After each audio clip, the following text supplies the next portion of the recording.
Two dads and a Chaz putting trophies on the wall. Two dads and a Chaz is talking Green Bay Packers football. Not exactly qualified, but answers the call. Two dads and a Chaz talking Green Bay Packers football. We gonna break it all down, probably leave out some facts. We gonna make some statements that we'll likely regret. Mostly gossip and rumors made straight off the top. So crank up the air conditioner, cause it's bound to get hot. Two dads and a Chaz, you know we live it and we live it right. Two dads and a Chaz, we gonna break down football for you tonight. Besides them rings and putting trophies on the wall. Trophies, y'all. Two dads and a Chaz is talking Green Bay Packers football. Yeah, we talking Green Bay Packers football. Welcome to Two Dads and a Chaz podcast, the Packer podcast with the Dad Podcast. However, this pod is not for kids as we use foul language and borderline cancel speech. So if you got cheese in your veins, beer on your breath, and Packers in your heart, welcome home, ladies and gents. I am your host, as always, Chaz, a.k.a. the Wisco Kid. But now, it's time to introduce the dads of Two Dads and a Chaz pod. This dad has housed me more times than my own parents and fed me more times to boot. He's quick with a grin and should be in the loony bin. Give it up for Tyson. Where is he? What? What is going on? Thank you. Thank you for having me. Thank you for having me. Oh, thank you for having guest me. in my own house here. Welcome on to Dads and Chaz, everybody. We are honored to have you. We're going to get into it this week, talking about actual football, even though it is a bye week. We got a game coming up next week, and we are fucking pumped to talk about it with you. Now, have you been to St. Vincent de Paul? You know that smell of like retro mothballs? Well, that's the scent of this next dad's cologne that will be dropping in the new year. Please give it up for Ty. Yo, happy to be here. Dads, Chaz, Packer fans worldwide. I hope everybody rested up last week and had a nice bye week. Maybe got some things done, maybe checked in on some football here and there. We're going to break it all down. Excited to talk football with you fellas today. I said it better myself. For this next dad, if you think you've got problems, wait till you hear about this guy. He's never on time, and his favorite pastime is making spreadsheets. And he's famous for his Irish goodbyes, not to mention one hell of a hugger. With his both arm double tap patented move, give it up for the porcelain prince, Aaron Mayhew. Thank you, Chaz. That was wildly accurate. Appreciate it. Yeah, like, right, boys? Yes, good, absolutely. right? Yeah. Absolutely. Okay, enough with the fucking pleasantries, all right? This team, this fucking crew, this pod needs to look in the mirror and fucking decide what we are now, but more importantly, what's the future looking like, boys? So I'm decided to dive into it all with you tonight. Oh, right at me? Yeah, let's do that. I'm just kidding. So, well, guys, since it was a bye week, I got to ask, what did you all do with your bye week? Missed the Green Bay Packers, first off. I didn't think I would. I thought it'd be like, oh, well, here's a Sunday that I can have, productive, do something else. Kind of was an empty spot. I had the TV on, I had the football on, but doing chores, doing other stuff, kind of just being like, when's the game today? Oh, yeah. These guys are icing ankles and we're getting healthy. But, yeah, it was an empty spot for me. Thank you. What about yourself, brother? Ty, I couldn't agree more. The team needs it, and I know we took ours awfully late in the year, man. I was thinking about that the entire time too. I'm like, it's perfect if you're trying to make a playoff push, and it's just depressing when you're, sitting at the record that we have currently. But I miss the team. Regardless, like how they're playing, they could be fucking and whatever. And I want to tune in, man. I miss the boys. I want to know how they're doing. And watching other football teams, I also realize it's just not my thing. It's hard. It's hard to watch. Tyson, you feel differently, similar? You'd think I'd be, yeah, I completely agree. But I also, I don't know. I actually enjoyed the bye week. I was able to take a nap, watch some football, wake up, watch the Lions lose, the Vikings, or watch the Vikings lose the Lions. What I meant, I had that backwards. But yeah, that was entertaining. I enjoyed that. Then I got out and did some yard work, and then came back in, and it was a productive day. I thought it was all in all. I got the lights up. Finally got the lights up. Better late than never. Wife's happy. You know what they say about that? Happy life. So, yeah, we're doing good, and the nap's going well. And all in all, I enjoyed the bye week. But I have to say, I feel like it should have been a sign at the beginning of the year, if we knew that we had a bye week this week, that we would go 2 Sundays in a row with no Packers football. That feels like a jail sentence. That feels like something you wish on like the worst, like a fan base that just doesn't have any kind of value to the ritual. It's unfortunate, and we don't get them this week on Sunday either. We got to wait till Monday. I'm just saying. I think that's a bad omen. So I would have noticed that if I was able to know that LaFleur didn't push it back. It's a bad idea. It's a bad plan. That's all. On that note, for Packer fans out there listening that aren't aware, when you play across seas like we did in week 4, the NFL automatically offers you a bye the next week because they obviously want you to recover coming back from Europe. Makes sense in a lot of ways. Now it's up to the coach at that point to either accept or deny. Now, that decision doesn't imply that he knows when his bye week is going to be. It's simply that he was like, in my mind, thought we were going to take care of things week 4, didn't want to have a bye week at week 5, man. That's a long road for your team if it's going to be successful in going into the playoffs. So me personally, I applaud. I don't applaud. I understand his decision to make it at the time. And then when you get a bye week as late as we do, there's nothing you can do around it. But Tyson, that's a really good point, man. I didn't think about back-to-back Sundays being missed. It throws a team off. These guys want to play Sunday at noon every time if they can. And when you throw them off their regimen, it's just one more wrinkle in the fucking. Well, and for the fans, things too, that wrinkle. It throws us off, for the fans, these weeks are precious. There's a lot of Sundays throughout the year where I'm just like, how many weekends until I can watch Packers again? And to be in the mix and to be in football mode and in football season, and kind of my rhythm is all based around, getting stuff done for the game so that I can watch in peace. And it's just not there. It hasn't been there. It wasn't there last week, and it's not going to be there again this week. And that's tough on the fans because we organize our time around this team. And guys, I would break it down to this. What's the biggest reason why the Packers suck this year? Answer: timing. It's all fucking timing.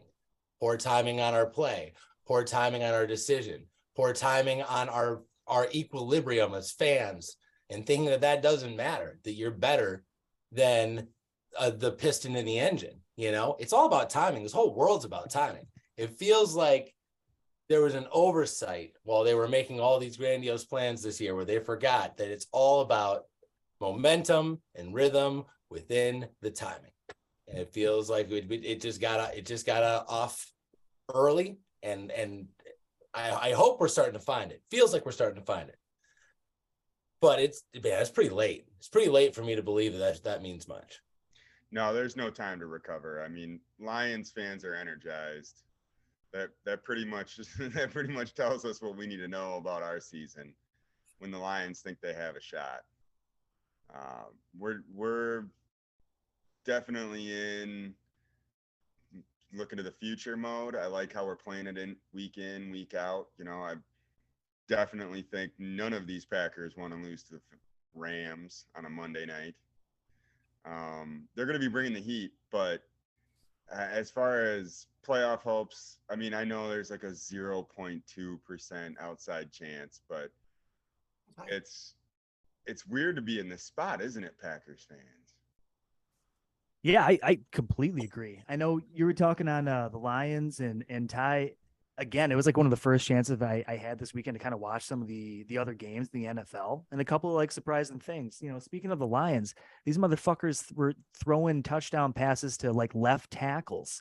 What was it, like Buell, whatever's his name? Because I saw today that head coach Campbell, he was like, literally, he said he couldn't hear the play call coming in. He got distracted and he looked up and he's like, my offensive lineman was catching a he's like, who the fuck called that play? This is not like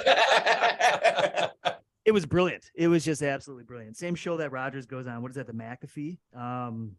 Yeah, dude, Detroit, they're playing with fucking house money. Like they run out there and they're just fucking nuts. Their coach is nuts. They got nothing to lose. Jared Goff is like somehow playing like a decent fucking NFL quarterback. And I respect it. I guess that was like the one team I was rooting for this weekend. As I was watching them, I'm like, God damn it. They're actually, yeah, you know. They play with heart, guys. It's undeniable. Grit. This team, grit, call it what you want, but really, like, they play like they fucking need to win. And they know where they're at. Everyone knows where they're at, but they're playing harder. And like that'll win you a lot of games, That the stars on our team are not the guys that you'd think would be the stars on our team. It's the guys with grit that want to fucking play, that are playing their ass off, that happen to be in a contract year. And that, there's a lot of things to look into when you think about contract years and what's happening with all these contracts. And that is, I know we're going to get into the Rams, but I want to go back and remember that 2/3 of the Rams team is in a contract year. Like that team is ready to turn over. And our team, it seems like the guys that are playing harder in a contract year too. So there's a lot of interesting symmetry happening between us and the Rams in terms of who's blooming when and why. And I wonder how much crazy speculation if our defense is purposely underperforming to put the nail in the coffin to make sure that this fucking defensive coordinator is out of here. I think the big difference between us and the Rams, and we'll draw a lot of comparisons later when we get into like deciphering the matchup, but the big difference is we do have long-term guys who are locked down for big money long-term. I mean, Jair is going to be around for a while. We've got a whole bunch of good. Devondre Campbell is signed through a bunch of years. I have a hard time thinking that we have to start all over. It's not a total rebuild. We have a lot of very good pieces here. Well, I mean, what does our team even look like next year? I mean, that really is the question. What does our defense look like? What does our team look like next year? Think about all the guys that are in contract year. You got Alan Lazard. It seemed like he held out at the beginning of the year, was really hoping for a breakout number one, I'm a big deal kind of season. And that's certainly not exactly how it panned out. It seems like he's exactly where he started, which is like a solid number two who can block. The question is are we going to, what does he think that's worth? What is someone else willing to pay for it? And what are the Packers willing to pay for it? I don't know. I could see him probably walking regardless of how this year ends. Win the Super Bowl, he's probably gone. If we don't win another game, he's probably gone. He's the new Jordy. He's going to have 3 incredible seasons with Aaron or Taylor Heineke, whatever Gutekunst decides to do in the offseason with the quarterback situation. But I don't actually think that there's a whole lot of guys out there legitimately that I'm worried about losing on the contract year. Dean Lowry, he's due. What else? Adrian Amos. He's got to talk about his contract. Ron Reed, he's on rent right now. Hey boys, but before we let's maybe break it down a little bit tighter and like stay within one realm. Like let's start with the defense. It seemed like you boys are excited about that. Or we can go back and talk about the other games for a little bit, or we can move on. I mean, what, you want to talk about how the Cardinals did against the fucking Patriots with 6 sacks and shit? All right, we can. After the Cardinals quarterback on his first play ran for 9 yards and then busted his ACL. No, I want to talk about how Fox cut away from the Buccaneers 49ers game to give us anything else while the game was in the third quarter. I think it's crazy how the Eagles are so good. We should stick with the Packers. We should organize it somehow, though. I disagree. I think we should stick within the NFC and discuss like potential opponents should this team somehow pick their dick off the ground and squeak into the fucking playoffs. Ty, you're absolutely right. San Francisco being led by a third string rookie quarterback who, in my opinion, was actually getting plays called more complex than Jimmy Garoppolo. Dude, the guy was moving the fucking ball. The defense is good. That team is fucking scary to me. Now, Tampa Bay, Tom Brady's fucking body language is now like it's upper echelon. We're talking like Eli Manning situation here. It's like bad, dude. And I think that guy is probably leaving that team at the end of the year. If they somehow squeak into the playoffs like a 7-9 scenario, just because like that entire like, division is really fucked up. I mean, I just don't see them making any noise. But Eagles, Ty, let's talk fucking Eagles, man. Like that team, I might not have given enough credit to. What are your thoughts? I think they have everything. I think they've got a leader. I think they've got a fan base that believes. I think they've got no roadblock. Their defense is super nasty. Their offense is wise and just beyond their years. I think it's Eagles 49ers is really the team to beat. The two teams to me in the NFC that I'm looking forward to playing, or them playing each other. Tyson, you catch any of that action this weekend at all?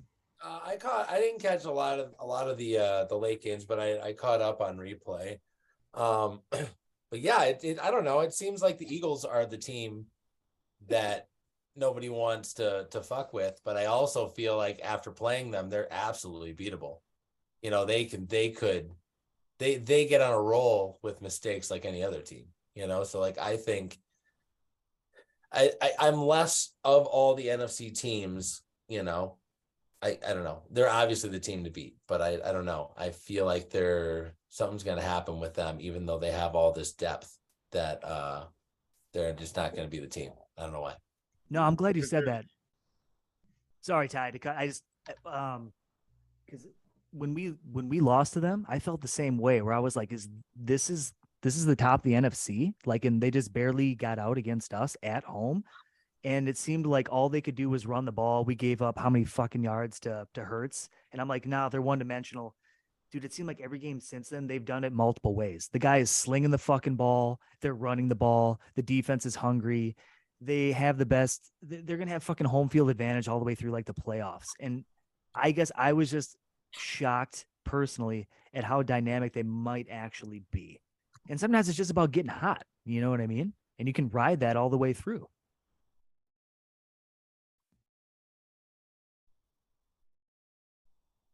Yeah, or we could talk about something else too entirely, Jesus fucking Christ, Buzz. I'm just happy to be here. I mean, we glazed over a bit. I just like finally here with the boys. I mean, pretty much. But I have very little to add to podcast when there's a bye, because I don't usually watch football other than the Packers. And call me crazy, but it's just never been in my wheelhouse. See, I'm worried about the 49ers. That's the fucking team to beat, if you ask me. That's the team in the NFC that makes me feel like, yeah, if they execute even to like 75%, like their fucking third string quarterback looks like he beat the piss out of us, like that.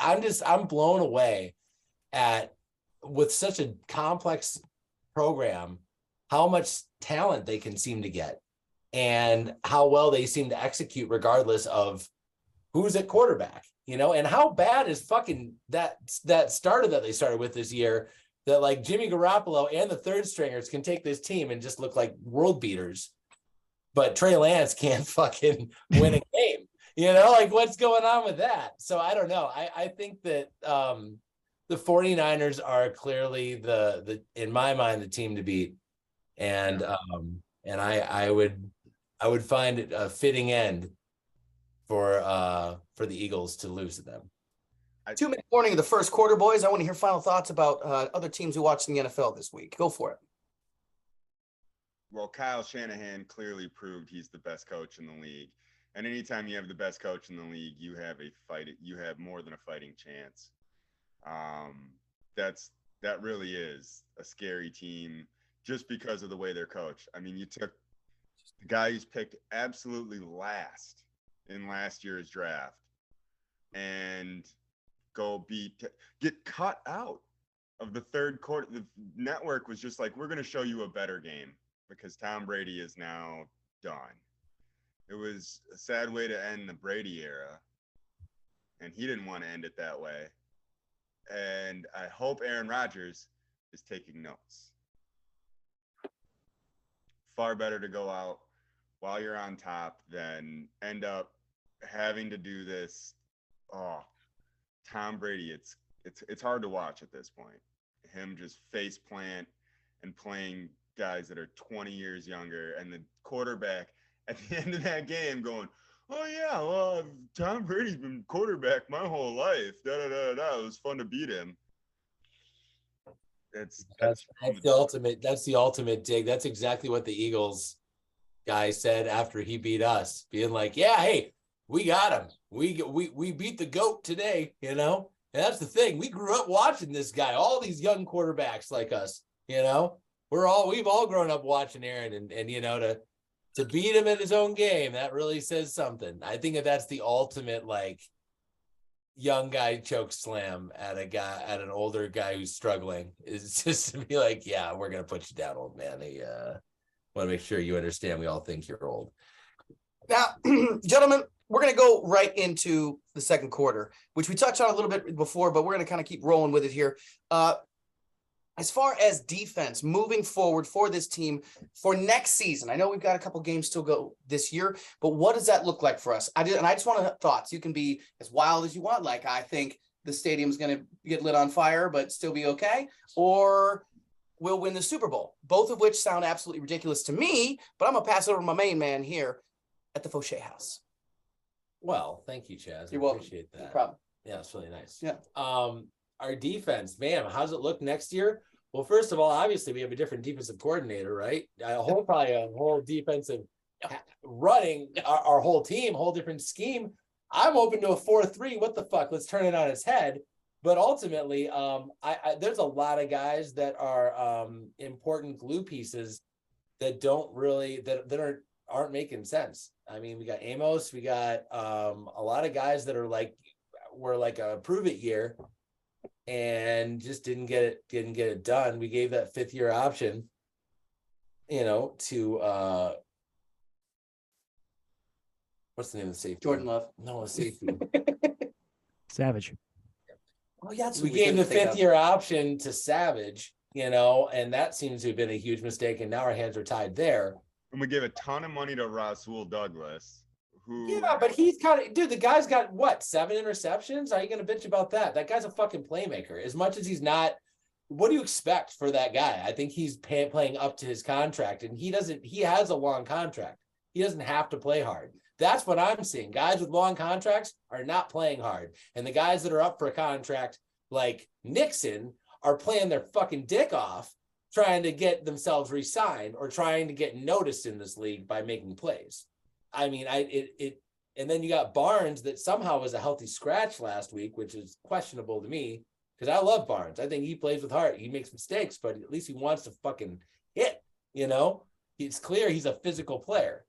So I don't know. May, what do you think? I just want to back it up real quickly here. And I think, and then Tyson, like whole team, let's maybe like kind of tackle groups here and kind of get like the impression what everybody's thinking, like across the board, and let's make some fucking calls. All right. We're the GMs tonight. We're the GMs tonight. Now I'm going to start right away, Tyson. We're going to start with you with defensive coordinator saying you want to fire Joe Barry. Yeah. We're all on board. Everybody's fucking on board, but nothing upsets me more than just like saying that and not having some form of a solution, not some form of a plan B. Now, who would you like to step into that role if given the choice, sir? I think that who I would like, and this is not what everybody else is saying right now, but I'm going to say I want Mike Zimmer. I want Mike Zimmer, former coach of the fucking Minnesota Vikings, who consistently gave us a hard time, whose defense was always a fucking problem for the whole league, who understands the 4-3, a dying breed of defense that I think is fun as shit to watch. And when you have the athletes, it's pretty unstoppable because you can get 4 guys actually creating pressure. You know, right now, our 3-4, I don't know, man. I was so excited about it when we switched, like way back when. It feels like yesterday. That's how fucking old I am. But it feels like it was a big deal. We were switching from a 4-3 KGB coming around the outside, and then we have this Campman, man. That was like the last breath, right now. And then we went to this no, it's all linebackers. These three guys in the middle's job is to just hold this thing and take up blocks, and but no, I fell in love with the defense, and it's really fun. And we got a lot of stars out of it, but really, I don't know, man. I like the game better when linebackers' job is to seek and destroy. I like when the guys up front's job is to seek and destroy. I like when the cornerback's job is to sit back and fucking either hit you hard enough that you can't hold on to the ball, or make a fucking pick, or slap it out of your hands. That's the kind of defense I don't like. I don't like when we're this is my little area, and this is what I do. And if you come in my little area, then I have a chance to try and stop you. But you're really close to his area, so I'm gonna make sure it's going over there. That to me is not what football is. A fucking physical, man, person on person, who's more driven that day to punch first. And it's we're consistently sitting back, taking a couple punches, and be okay, I see what you're doing. I see what you got. Pulling a Rocky. What the fuck? It's disappointing to me to watch that brand of defense, and it's hard for me to get up for defense. I take a break for defense. I go get a drink. I piss during defense. And that's not what we should be watching as cold weather, NFC North football fans. We should thrive in defense. We should be the Ravens of the fucking North. It's crazy to me that we don't love defense and understand it. So I want Mike Zimmer. Zimmer's a hot take. Zimmer's a hot take. That's a great take. Great take. Ty, same question, man. How you feeling? I'm going to say everything everybody else is saying. I'm all about Jim Leonhard right now. I think that he's got it all lined up to be his position. And the thing about Leonhard is he's a real player-centric, player-focused. He's the guy who brings the corners that blitz and hit. He's the guy he also brings the style of football that Tyson's looking for. Safeties wrecking quarterbacks. Just a good time, shutting down the run, not letting them get 3 yards on 3rd and 1. Just good, hard-nosed football. I think Leonhard brings that. I think he brings it not so much in scheme, but is in giving his players permission to play wildly and play fiercely, and just empowering the players is what I'm looking for. And Leonhard brings it, quite honestly. I love it. I love it. Honestly, boys, Tyson, you stole mine. I'm shocked you led with Zimmer, because dude, that guy always fucked us up and knew how to play Aaron Rodgers in particular. And he's just out there and no one's even talking about him. Leonhard, also a great choice, boys, but no matter who takes us on, I think it needs to be a culture change where we want to fucking hit people in the face and we want to fucking get after it, and none of this soft shit. Now, any chef wants to know what ingredients they're going to be cooking with. So let's dive into some players here. Okay. We're going to start on the defensive line, the fucking trenches. And we're going to break down some contracts here, everybody. We're going to try to keep it quick, but I like this. This is on, what is it? Spotrac.com. Anybody can look this up, and it's just a real easy access point to take a look at how much fucking money these people are getting thrown at them. But coming in at number 3 here is Kenny Clark. A bit of a down year, boys, in my opinion. The man next year, we're focusing on 2023 here, people. Cap hit $23 million, dead cap of 20. Now, when I say dead to cap, for those who don't understand, if we were to just cut him and wanted to save some money, in this instance, we would save ourselves maybe a little over $2 million. That ain't worth it. Other stat I think is crucial here is the percentage of the overall cap. Kenny Clark is taking up 10.5% of a 53-man roster. And we're only getting started. We're only getting started here, people. But again, I think a young player, I think he deserved to get paid. Sorry. And just a rough year, maybe being misutilized. I'm not entirely sure. Guys, quick thoughts on Kenny Clark. Let's move through all these things as quick as we can, but I want to hear your thoughts. Real thing that has angered me this year is Kenny Clark's not on the line in the red zone. Best just eat him up kind of guy, takes 2 or 3 guys to block him. And when we're back is against the wall, he's on the sideline. And that has driven me nuts. I've noticed it throughout the entire season that in the red zone, they pull Kenny Clark, and it just, I think underutilization might be the word, because he's seen a lot of different defensive schemes. He's adapted to them, and he's been a threat and a powerhouse. And this year he's just disappeared. Why?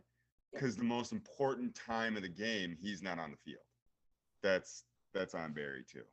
Absolutely. I also think he's got all the fucking leverage in this situation, guys. Let's get real for a second. I put on my real time hat. Yeah, Okay. you did. And You we're did. getting fucking real. You did. All right. This guy, you just said it. We're not cutting him. He knows that. He knows there's no way he's getting cut. He has quit on this fucking defense, dude. I watched it. He is not playing hard. Like, he's just not. He can't. He's not hurt. He's not on the injury report. There's nothing about where he's at.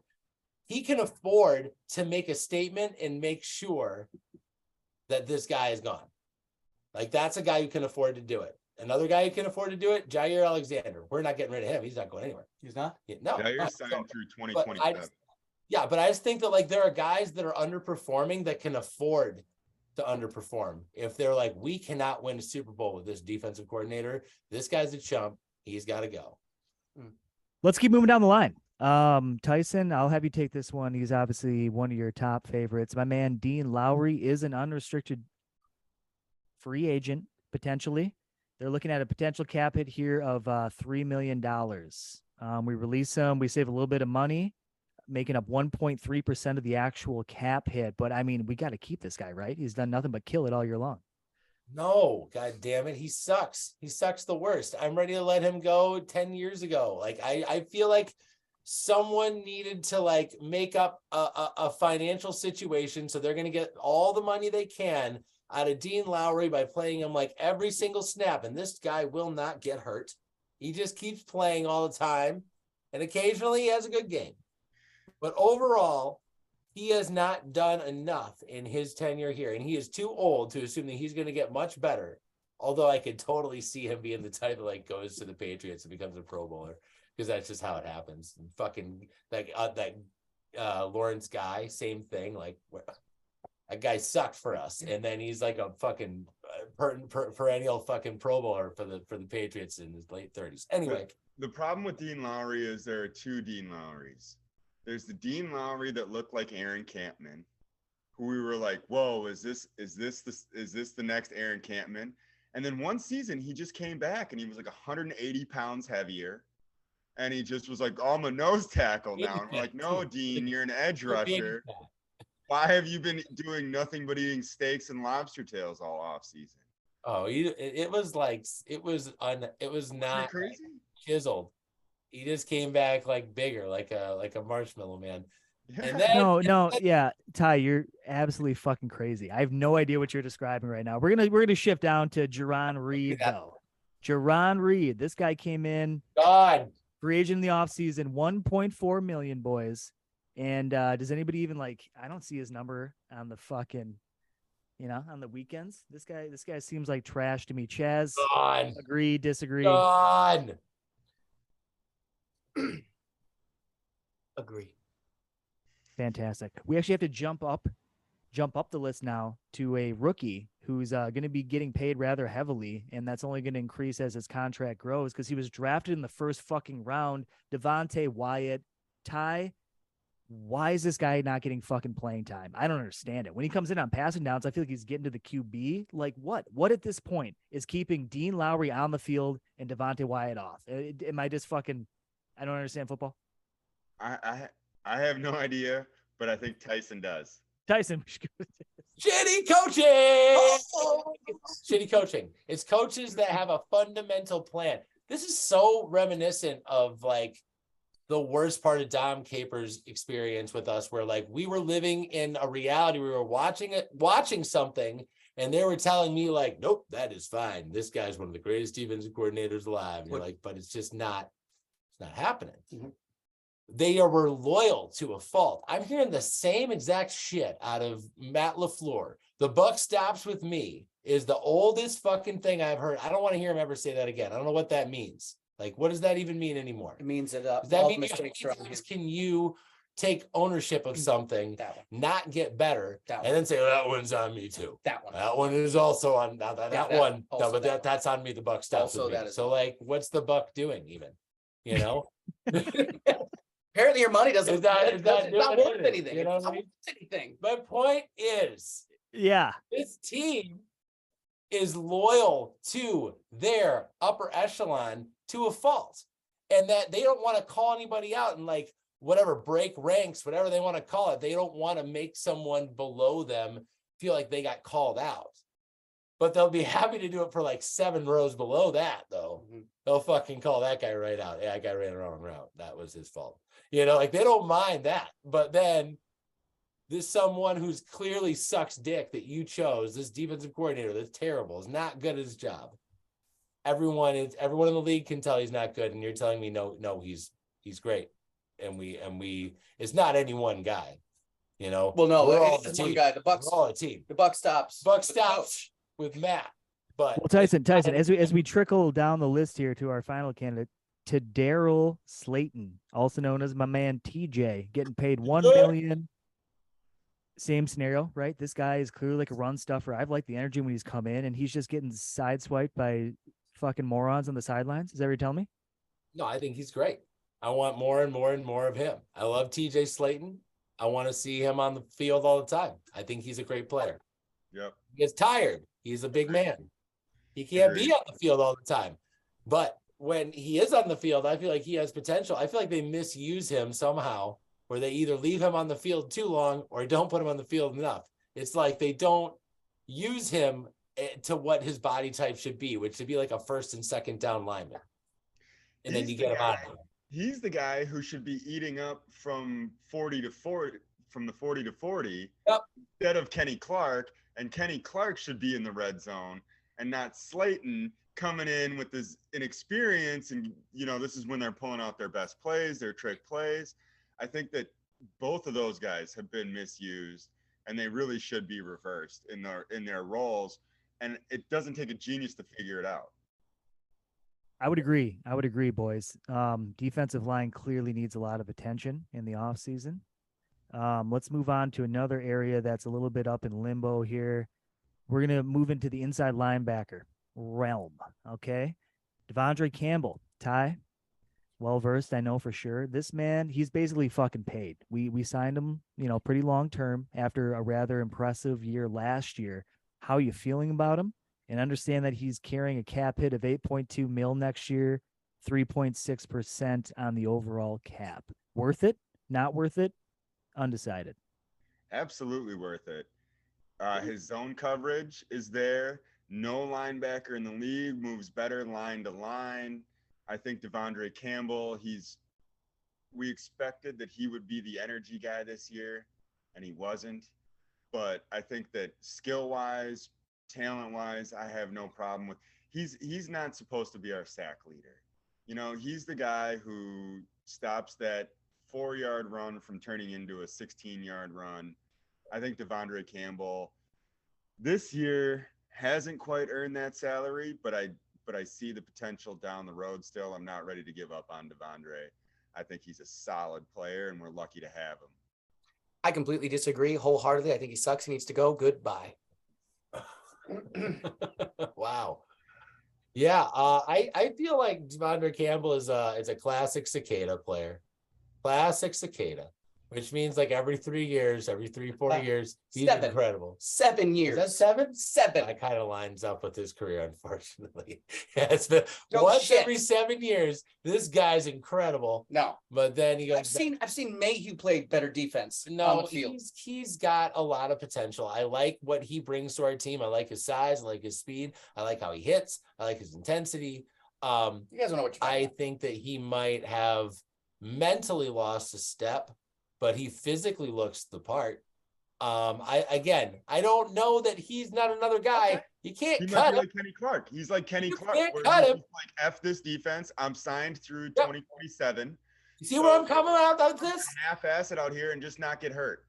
That's what he's trying to do this year. Not get Yep. hurt.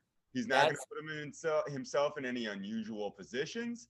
he's not going to dive and chase and lion man the quarterback, because that's not this year.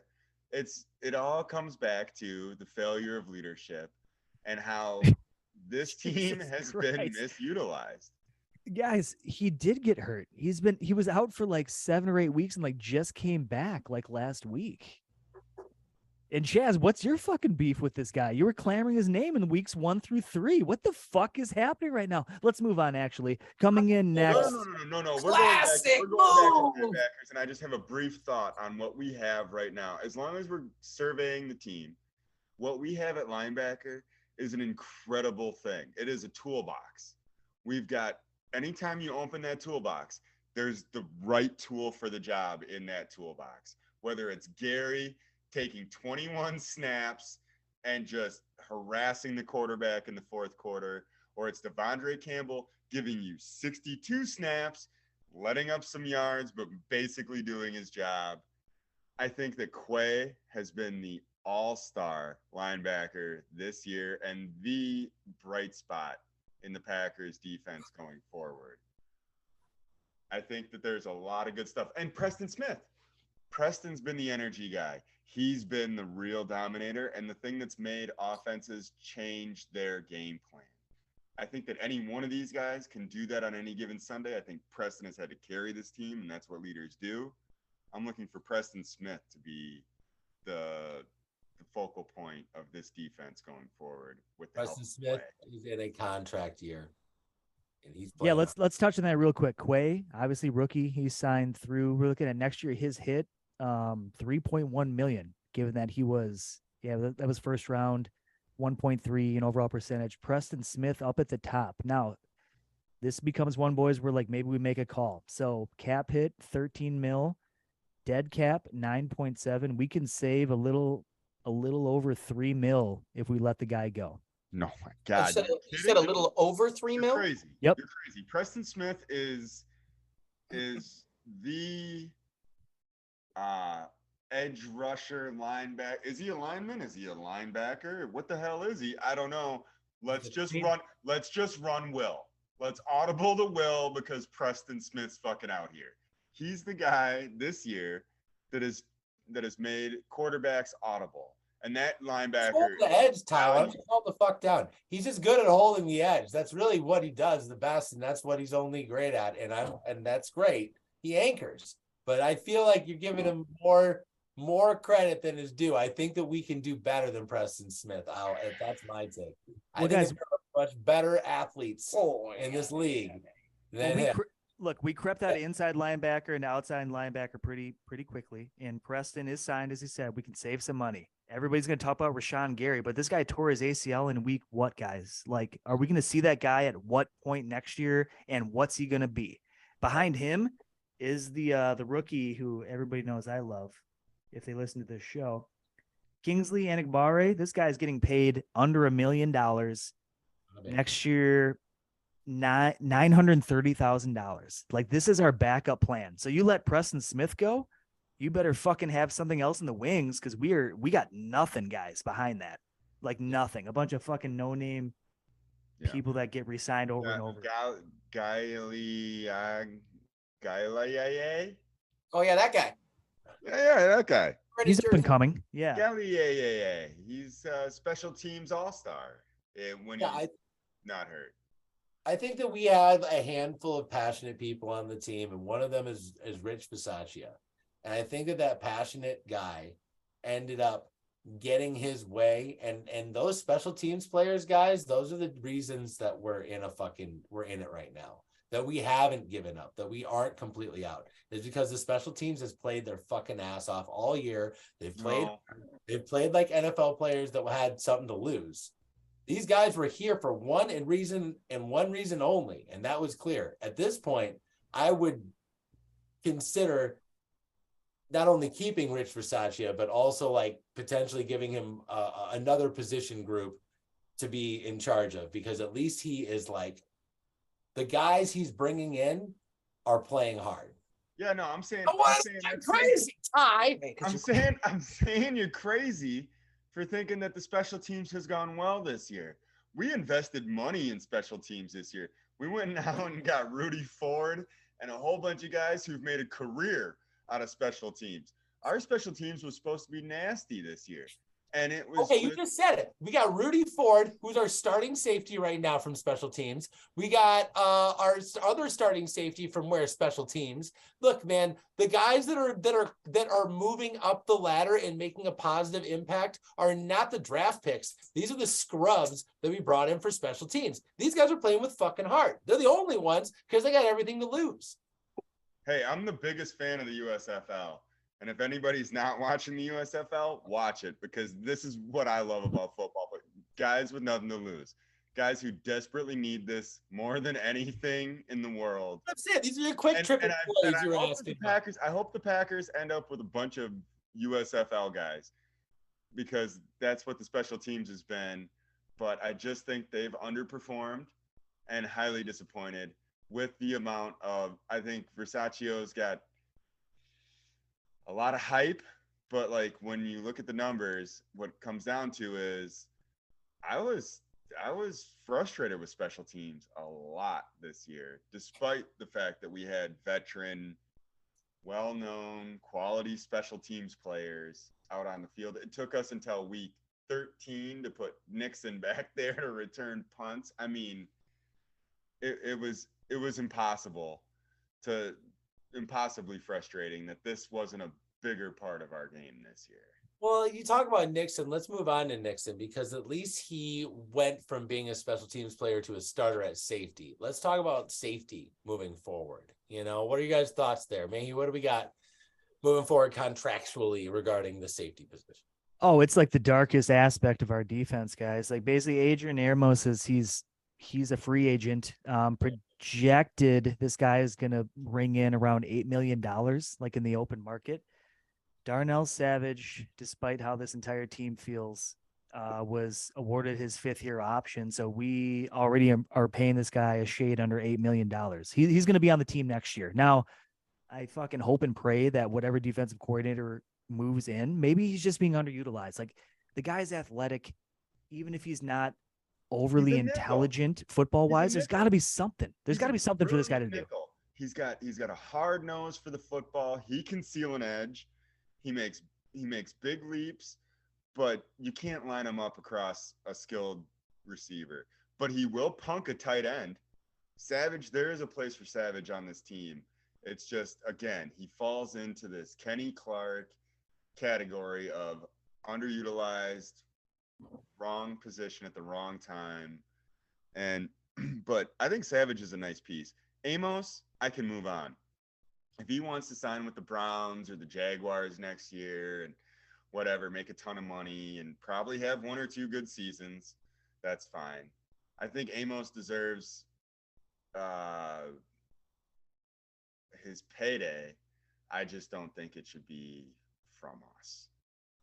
Yeah, I think he's a difference maker for a much worse team. I think you put Amos on the Carolina Panthers and he's a Pro Bowler.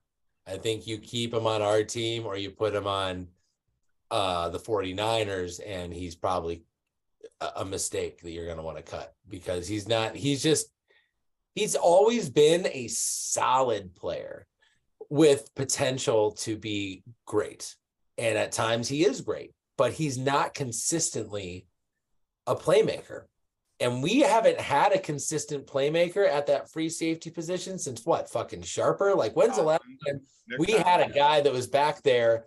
Collins, sorry, disrespectful to Nick Collins. That guy was a fucking shark. But still, it would be nice if we had one of the more dangerous positions in football, if we knew what to do with it.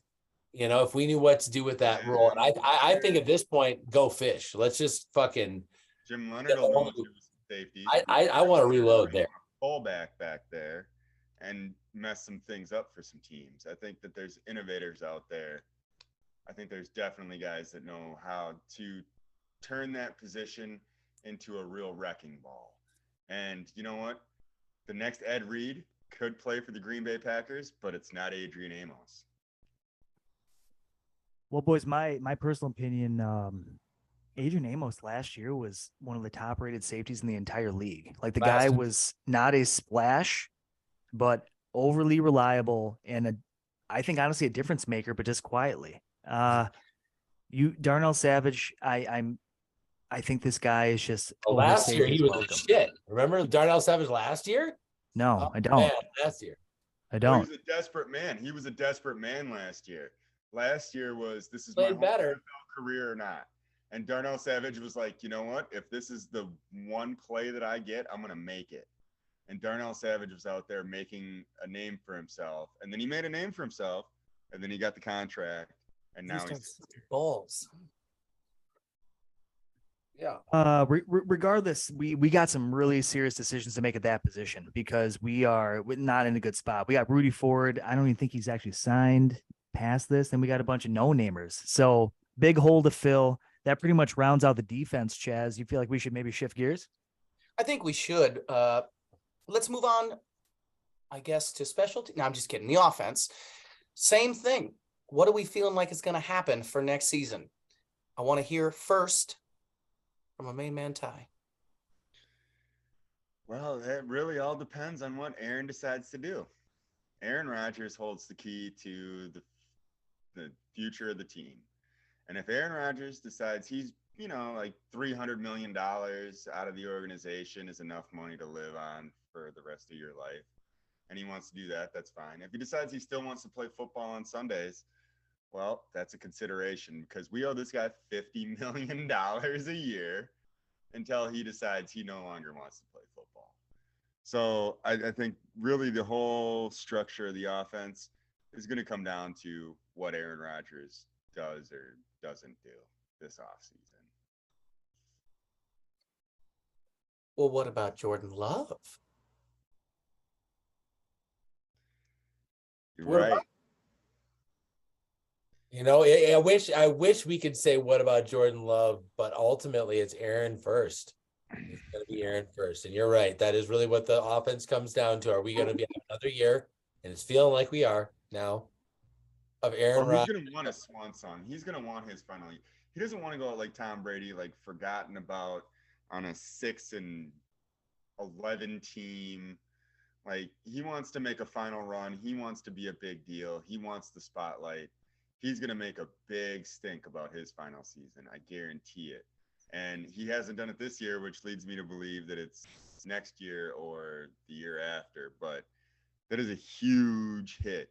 And this guaranteed money has got to stop. But that's a whole nother segment on why we're paying Aaron Rodgers and David Bakhtiari $80 million in cash to be on IR for 4 seasons in a row. Hang on. Mayhew, I know Mayhew's got some information on that. As far as said cap and what we save. Can you give me a little bit on that, Mayhew? I know you said you pulled some stuff up. Yeah, I mean, Ty's exactly on point. It's like these two individuals are eating up 26% of the actual overall cap space, again, for 53 players. And Aaron Rodgers, like there's nothing we can do there. Now, we could cut David Bakhtiari and pay him for like the next multiple years. God only knows how many millions of dollars, but we would save 6.8 on the cap next year. How do you feel about that, T-Bone? I feel like everyone realizes that's an option, including David Bakhtiari, and I think he there before that and not go out like that. You know what I mean? Disagree. I think we need to pay him more money and sign him for a longer deal. Personally, that's just me, though. I think we should Give Bach all the money. we should do whatever we did with Mark Tauscher and do that with Bakhtiari. Just be like, look, we're on the hook for all this money. We're guaranteed. We're all in on you. And Tauscher, what happened? He was just like, well, just give me $88 million and I'll just go back to Madison and just like live a nice little life. I think Bakhtiari is a reasonable man. I think he's played 4 NFL football games in the last 3.5 seasons. I think the That's writing's not on the true. wall. He's played over 4 It's this not, year. Ty, nothing you just said was accurate, like in any capacity. Okay, first off, Mark Tauscher, you keep comparing the two. That guy was drafted in the 7th round, had a very nice career. He got paid to a certain degree.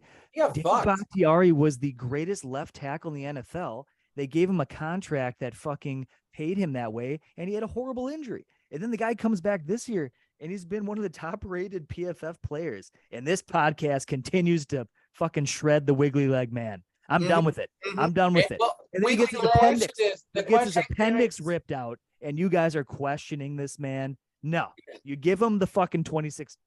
How much is it? Jesus Christ, that's so No, much. there are three big retirements coming down the pike, fellas. What are they? Packer fans worldwide. I'm gonna warn you right now. There are three big retirements. It's gonna break your heart. Number one, Number one, Mason Crosby. He's done. Yep. This is his final year. he's cold and he's old. No one's gonna Mercedes even Lewis- notice, Ty. Next. Let's give Mercedes lifetime tickets Two. and let him just be. He's invited to everything. No. Mercedes, every cookout Mercedes Lewis wants to attend, come on back. We've got brats for you, Mercedes. And the third big retirement that's going to blow everybody's mind, David Bakhtiari. He does not have the fight. You got to be a gladiator. And this guy, he was. Well, He- hang on. That's a little. I have to stop you for a second. Being a gladiator is one thing. I mean, those guys had to go out, syphilis, rain, shine, no matter what. They had no choice. Ndamukong Like, Suh, this is the NFL, man. People do Ndamukong get it. Suh. I will agree this. Like, you can't I play. would rather broken face leg. a lion than Ndamukong Suh.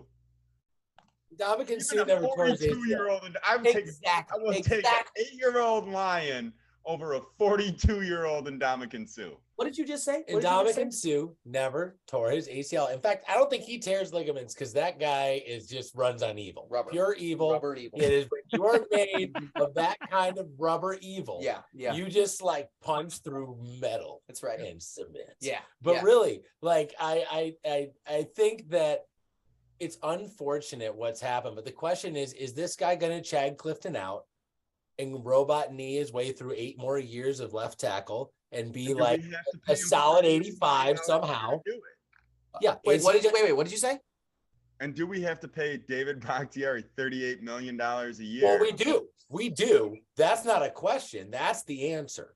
The question is David Bakhtiari going to continue how he's playing, like say the week before last when he played, right?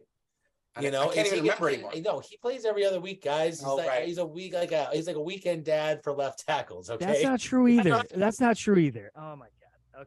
Okay. What? No, What? Did he play last week? Am I wrong? Guys, he had an appendectomy. He had a fucking This is why No, he didn't play. he had This an is why- organ. Did not play. Correct. And then he But had you're like every other week the guy's in. It's like he had a rough in and out. The guy is literally. Cover the numbers, bro. I'm sorry. I'm looking at the numbers here. Let me say this: the guy literally has his knee drained before the game, doesn't practice all week, comes in and is still graded out as a top 3 tackle in the entire fucking league, and we're paying him this much money. So Trade let's him. move on. Let's move Trade on to the rest of the offensive Trade him. line. No, Yeah? we should. You're right. Yeah. Elton Jenkins. Elton Jenkins is an unrestricted free agent this year. Buy, Wow. sell, or hold. Oof, we gotta buy. Buy. you This think- guy came back. He's a Does young. he get a raise? No, you got it. You got to pay him. You got to pay that guy. He came back. We started him. I think that he has not played up to his former potential, but he's heading in that direction. If you like what David Bakhtiari is doing, and this guy doesn't require a fucking needle every other day, maybe this is a good investment. I think of all the guys we've had in the last 3 years, it's hard for me to walk away from Elton Jenkins. My favorite thing about Elton Jenkins is he's kind of the first guy to do all 5 positions. We've asked a lot of this guy. We've asked him to play right guard, right tackle, left tackle. We've asked him to do everything but center. And he has Receiver. stood up and been a man and done his job. For the most part, he gets bested every once in a while he has a tendency to get outclassed. He's never going to be able to shut down a Joey Bosa. But he will do his job against run-of-the-mill Lions defensive linemen. Elton Jenkins, his versatility, I'm a buy on this guy. I think the fact that he can be many things is an extremely valuable asset to this team. Let me add just a few factors here. The guy before injury, again, another fucking ACL, Pro Bowler at left guard. He swung out the left tackle just like Ty said, played center that year as well. Now, this year, they brought him back to right tackle where he struggled mightily while we were shifting things around, shifting him back over to left guard where he has been admirable. And I know everybody thinks the name and they're really excited, and I am too. Potential is there. What if I told you calculated market value for this guy, $14 million for a left tackle on the market next year? You guys still feel the same way? You think that's what he's going to go out as? I think like a left. No, I'm saying as a left, this man as a guard can get $14 million next year potentially. That's Sorry what if I a said guard goes for? You're shitting me. A starting guard is 14 mil these days? That's crazy to me. That's high. But yeah, okay. Jazz, I think it's time that we pay the bills, my man. Shit. All right. Well, ladies and gentlemen, we're going to end out the first half here and go to our first commercial break. We'll be back in just a moment. With New Year's around the corner, you don't want to be the only one on your block without fireworks. So head on down to Boomtown, where we have all your pyro needs, like Crunch Cracker Sparklers, Tomcat Swizzlers, Bob's Big Bangers, Funeral Pyre Pesky Boys, Red Rockets with inverted launch pad, and of course, snakes. But if you call now, you get the Big Bang for half off. Oh my Lord, there's a fire starting over here. So head on down to Boomtown. We put the boom in Boomtown. Boomtown, not responsible for if you die, bitch. Ladies and gentlemen, welcome back to Two Dads and a Chaz podcast. We are going to be starting here with the fourth quarter. If you like what you see and or hear, please subscribe to Two Dads and a Chaz on YouTube.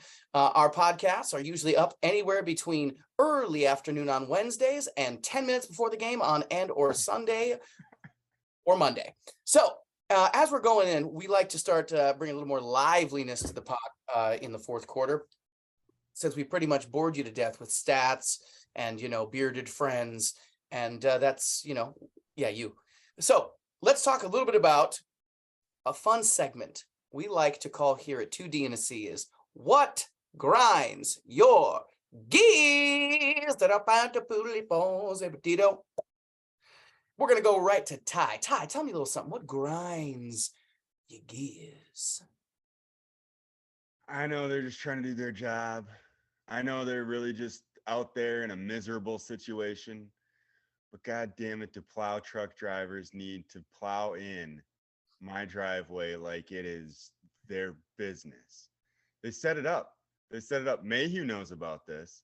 They set you up to just have like the worst ice chunk mountain at the end of your driveway, at the end of your shift. You get home, the last thing you want to do, Mayhew. It feels intentional, Ty. Like I have somehow this stranger, like I have fucked up his life in some manner where like it's personal, Like what did I do? What did I do, truck driver? I need to know. It's an impossible task. I get it. And you don't care. But the driveway and the mailbox get buried every week. There's nothing you can do about it, except maybe there is something they can do about it. I just can't stand. Also, I'm confused. You're going 35 and a 55. Can I go around you or not? The blinking lights, they confused me. Most of the time I just panic and like pass at like 75 because I'm in a truck. And they probably hate that, and I'm probably like the worst, but I'm sorry. I wonder why they plow in your driveway. Yeah, you're plowing my driveway, I'm gonna blow past you on the highway. That should be a shirt. That's a segment of What Grinds Your Gears from Mr. Ty. I'm going to throw it over to my main man, Tyson. Tyson, tell me a little something. What grinds your gears? So I got the car here, and I took it to the shop to get a bunch of work done. And they're nice enough to give you a loaner because they're gonna rake you over the coals, and they want you to consider what if you had a new version of this car. So I get a brand new version of my Subaru. Got a Subaru Outback 2022. Ooh, It is a damn. pastel blue, terrible color. I'd never choose. I would have chosen. But I yeah, you might like it, but it seems like a librarian's car for me. But I get in it and I'm driving down the road like you do, and you get to a stoplight and you stop. I don't know if you guys experience this, but these new cars, you know what they do? They just turn off. Mhm. They turn off. It's horrible. And then you go to start, and all of a sudden it goes like, and you're like, oh no, what just happened? Did I just break this fucking brand new car? Is this thing gonna fucking break on me and bog out? No. They designed these on purpose to turn off in traffic situation because it saves like, I don't know, $14 a year to save in gas to stop this thing all the time. And then also, from what I understand, if you do this in the cold weather and your car's not warmed up, you're stuck in traffic. So you have to turn this thing off manually every time you start the car. You can't even keep it off permanently. This fucking grinds my gears. This is an unnecessary feature, in my opinion. If you want to have an option, you can turn that on because you're at that level. Like, yeah, let's do it. But ultimately, it grinds my gears. So not being able to grind your gears really grinds your gears. Grinds them right up. Boys, I'm here tonight to talk to you about fucking seat pissers. Okay. And I came across like the other day. You ever been in a situation where, I'm not talking urinals, obviously that's pretty fucking straightforward, but you're in like a porta potty or you're like in a stall situation, and sometimes you're in line, sometimes you're not. Maybe it's like a small line behind you, but you walk in and somebody's just pissed all over the fucking seat like they're like what, in fucking first grade. And even back then, I was always, look, there's a type of person that like does this. Like they like think it's funny just to fucking piss all over the seat. Chaz, clearly you're falling in that category. I can tell. That guy. I can tell. You think it's funny. But man, as an adult, what is the situation? I walk in and like, what's my choice there? It's number one. I'm hoping I don't have to sit down because that's a whole nother set of problems, right?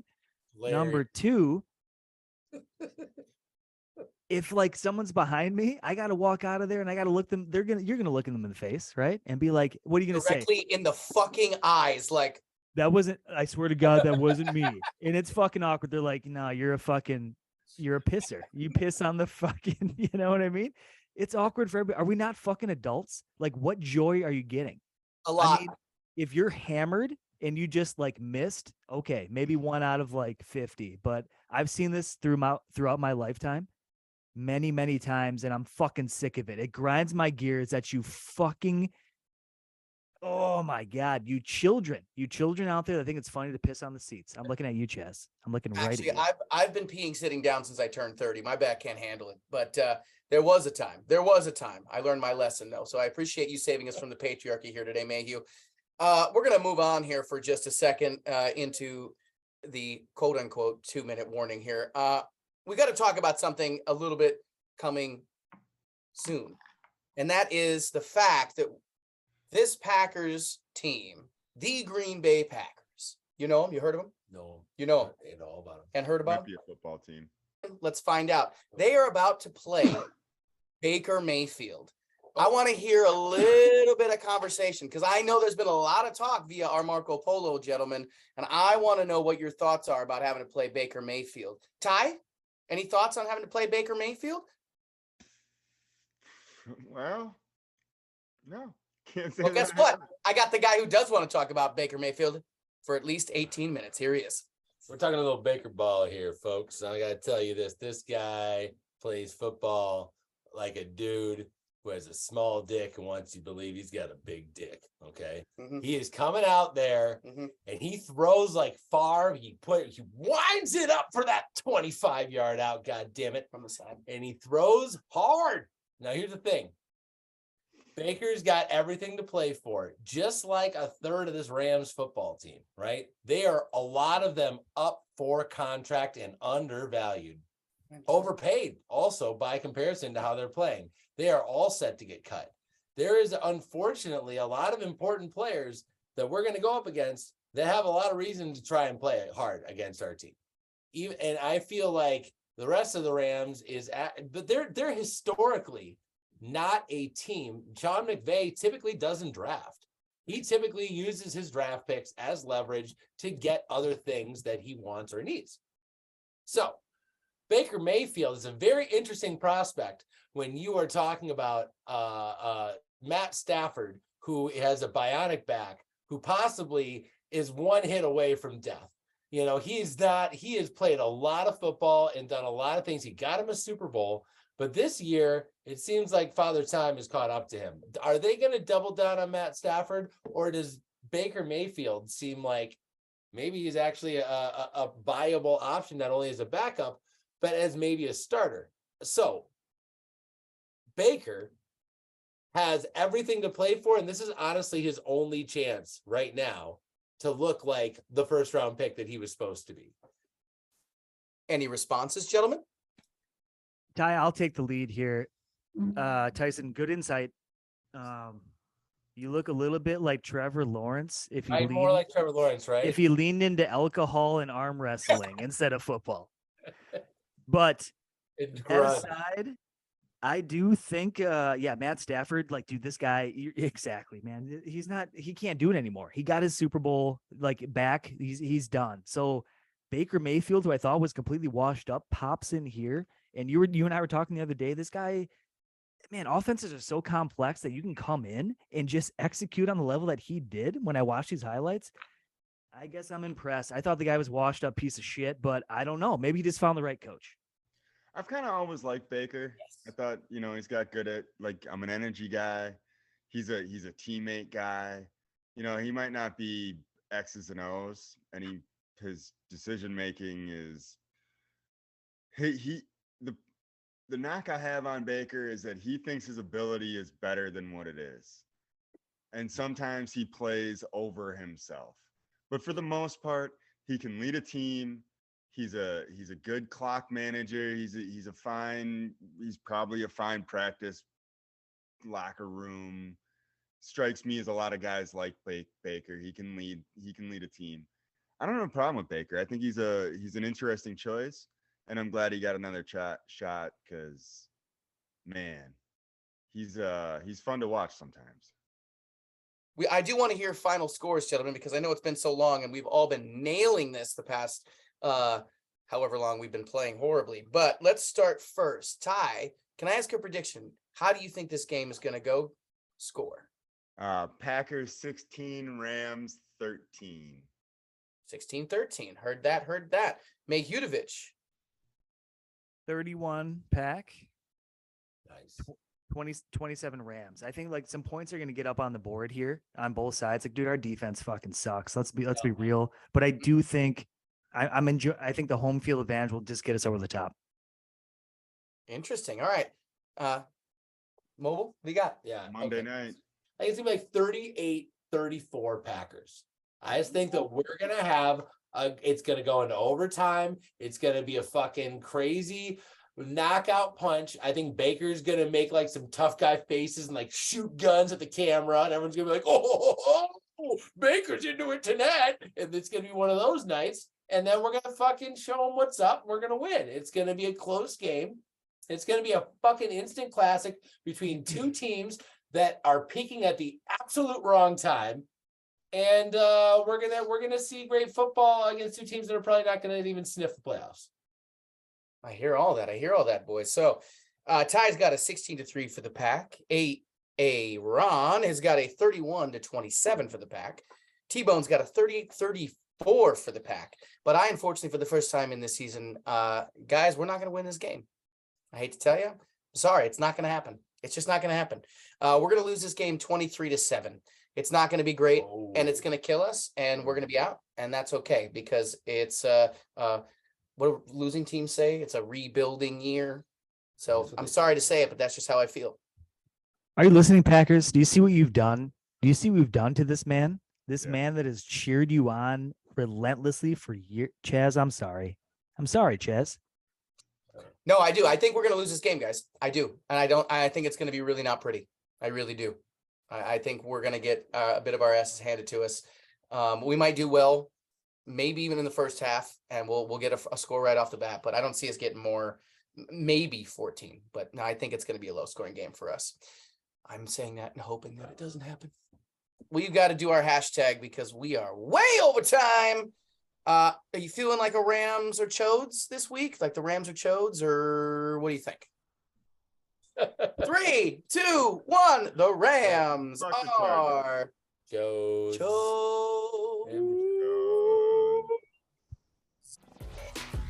Two dads and a chance, putting trophies on the wall. Two dads and a chance, talking Green Bay Packers football. Not exactly qualified, but answers the call. Two dads and a chance, talking Green Bay Packers football. We gonna break it all down, probably leave out some facts. We gonna make some statements that we'll likely regret. Most of gossip and rumors made straight off the top. So crank up the air conditioning, cause it's bound to get hot. Two dads and a chance, you know we live it and we live it right. Two dads and a chance, we gonna break down football for you tonight. Besides them rings and putting trophies on the wall. Lombardi trophies, y'all. Two dads and a chance is talking Green Bay Packers football. Yeah, we talking Green Bay Packers football.